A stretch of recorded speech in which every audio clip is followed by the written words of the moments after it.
Hi అండి. నేను doctor Shivani Paineni, diabetologist and physician from Kondapur. So, ఇవాళ మనకి బాగా ఎక్కువగా మనం మాట్లాడుకునే టాపిక్ టైప్ 2 డయాబెటిస్‌లో.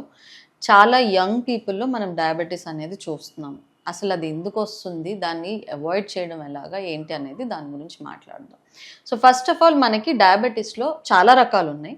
బట్ మనం కామన్‌గా చూస్తున్నది టైప్ 2 డయాబెటిస్, టైప్ 1 డయాబెటిస్, కొన్ని మోడీ అని ఇంకొక ఇది ఉంది. Mature onset diabetes in young అని. సో, అది కూడా కొంచెం ఎక్కువగానే చూస్తుంటాం. ఇంకా చాలా రకాల డయాబెటిస్‌లు ఉన్నాయి. బట్ మనకి కామన్‌గా చూసేవి టైప్ 2 డయాబెటిస్, టైప్ 1 డయాబెటిస్, ఆ తర్వాత మోడీ. సో, మనకి ఈ ఈ టైప్ 2 డయాబెటిస్ ఎందుకొస్తుంది? Type 1 diabetes ఎందుకొస్తుంది?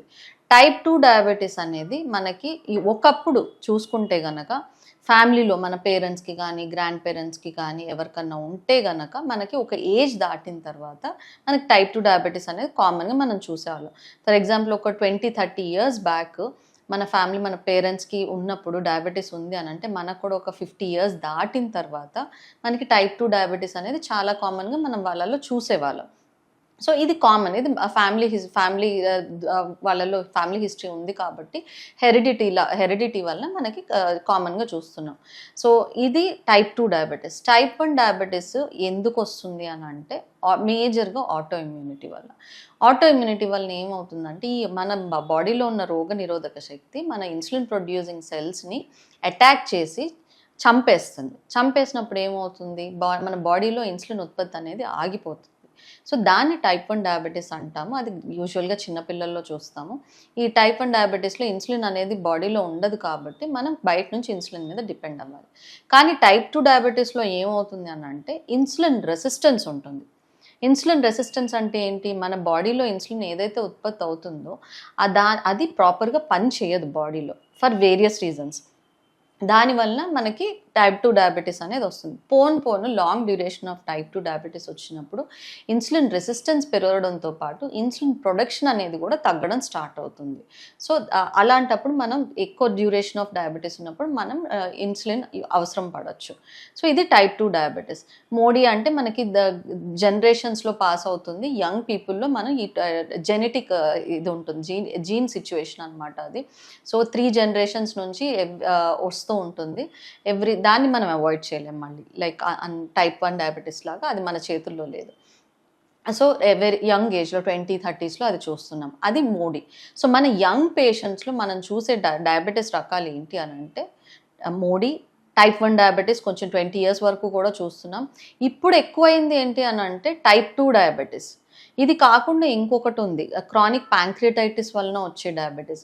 మన ఆల్కహాల్ ఎక్కువగా కన్జ్యూమ్ చేసే వాళ్ళల్లో కానివ్వండి, ఆహ్, ప్యాంక్రియాస్‌లో స్టోన్స్ రావడం వల్ల కానివ్వండి, వీటి వలన ఏమవుతుందంటే ప్యాంక్రియాస్ దెబ్బతింటుంది. సో, ఈ ప్యాంక్రియాస్ దెబ్బతినడం వల్ల కూడా ఇన్సులిన్ ప్రొడక్షన్ అనేది తగ్గిపోతుంది. సో, దీనివల్ల కూడా మనకి డయాబెటిస్ అనేది వస్తుంది. So, diabetes due to chronic pancreatitis అనమాట. సో, అది కూడా మనం యంగ్ పీపుల్‌లో ఎక్కువగా చూస్తాం. 30స్‌లో, 40స్‌లో చూస్తాం. సో, ఇవి అన్నీ పక్కన పెడితే టైప్ 2 డయాబెటిస్ మోడీ కానివ్వండి, క్రానిక్ ప్యాంక్రియాటైటిస్, ప్యాంక్రియాటిక్ స్టోన్స్ వలన వచ్చేది కానివ్వండి, టైప్ 1 డయాబెటిస్ కానివ్వండి, ఇవి అన్నీ పక్కన పెడితే మనకి ఈ మధ్య టైప్ 2 డయాబెటిస్ అనేది మనకి యంగ్ పాపులేషన్‌లో చాలా ఎక్కువగా చూస్తున్నాం. సో, దానికి రీజన్ ఏంటి? ఇందాక చెప్పినట్టు ఒకప్పుడు టైప్ 2 డయాబెటిస్ అనేది ఫ్యామిలీ హిస్టరీలో ఉంటేనే మనకి రిస్క్ ఉండేది.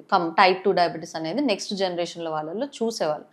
ఈ అది అది లేకపోతే ఫ్యామిలీ హిస్టరీ లేకపోతే ఒకప్పుడు మనం నెక్స్ట్ జనరేషన్‌లో టైప్ 2 డయాబెటిస్ అనేది లేదు. కానీ ఇప్పుడున్న సిట్యుయేషన్‌లో ఫ్యామిలీ హిస్టరీతో సంబంధం లేదు, ఏజ్‌తో సంబంధం లేదు. చాలామంది నా దగ్గరకొచ్చిన పేషెంట్స్ మా ఫ్యామిలీలో ఎవరికీ లేదండి డయాబెటిస్ నాకెందుకొచ్చింది అని అడుగుతారు.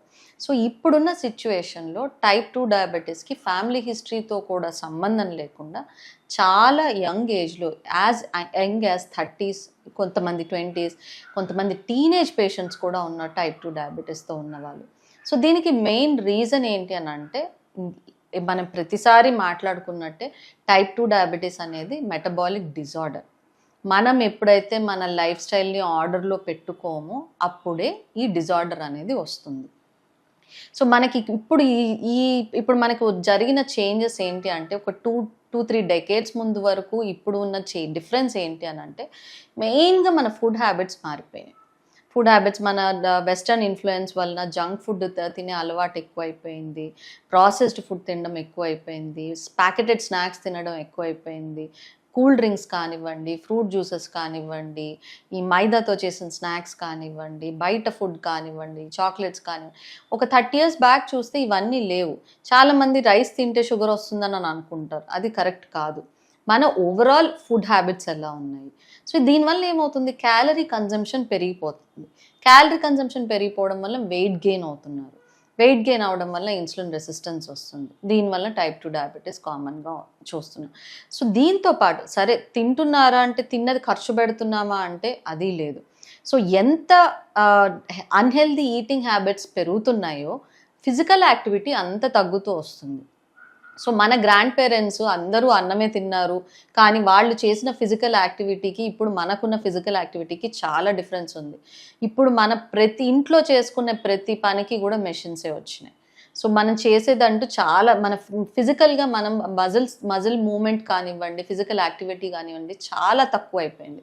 సో మేజర్గా ఈ ప్రాబ్లం, ఒకటి food, 2 lack of physical activity, 3 stress, work stress కావచ్చు, పర్సనల్ స్ట్రెస్ కావచ్చు వీటి వలన, అండ్ స్లీప్ సరిగ్గా లేకపోవడం. ఇంకొకటి మనకి చాలా ఈ మధ్య ఎక్కువైంది అంటే డ్రింకింగ్, స్మోకింగ్. ఇవన్నీ కలిసి ఉండడం వల్ల మనకి వెయిట్ గెయిన్ ఎక్కువ అవుతున్నారు. ఎస్పెషల్లీ మనం చూస్తే పోస్ట్ కోవిడ్ తర్వాత మనకి లాక్డౌన్ అయినప్పుడు చాలామంది ఇంట్లోనే ఉండి చాలా వెయిట్ గెయిన్ అయ్యారు. సో పోస్ట్ కోవిడ్ తర్వాత ఇవి మన టైప్ 2 డయాబెటీస్ యంగ్ పీపుల్లో 30s, 20s, 30s, 40sలో మనం చాలా మందిలో చూస్తున్నాం. దీనికి మెయిన్ కారణం మన లైఫ్ స్టైల్ ప్రాపర్గా లేకపోవడం వల్ల. సో మన లైఫ్ స్టైల్ ప్రాపర్గా ఉంటే మనము అవాయిడ్ చేయొచ్చు. ఈవెన్ ఫ్యామిలీ హిస్టరీ ఉన్నా కూడా టైప్ 2 డయాబెటీస్ మనం వీలైనంత డిలే చేయొచ్చు. So ultimately it is our life style that we need to take care of.